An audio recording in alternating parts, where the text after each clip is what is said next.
হ্যাঁ বলো, কেমন লাগলো আজকে মাছ ধরে? এই মাছগুলো ধরলাম দত্তপুকুর কাঞ্চনঘাটা 24 পরগনা।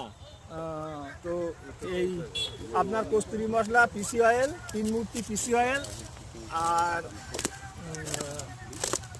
ওস্তাদের মার কস্তুরি মশলা, আর আরসিএম ফিরনি, খোপড়া বাকর, এইসব আপনার সমস্ত মশলা এই পুকুরে ব্যবহার করেছি। প্রত্যেকটাই মশলা কথা বলেছে। আর কদিন বসছিস সেটা বল। প্রত্যেক দিন আমরা সপ্তাহে 2 দিন করে ধরি, রবি আর বৃহস্পতি। ঠিক আছে। হ্যাঁ বলো, কেমন লাগলো আজকে মাছ ধরে? এই মাছগুলো ধরলাম দত্তপুকুর কাঞ্চনঘাটা 24 পরগনা।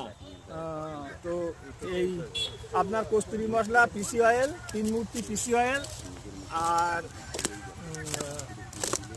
ওস্তাদের মার কস্তুরি মশলা, আর আরসিএম ফিরনি, খোপড়া বাকর, এইসব আপনার সমস্ত মশলা এই পুকুরে ব্যবহার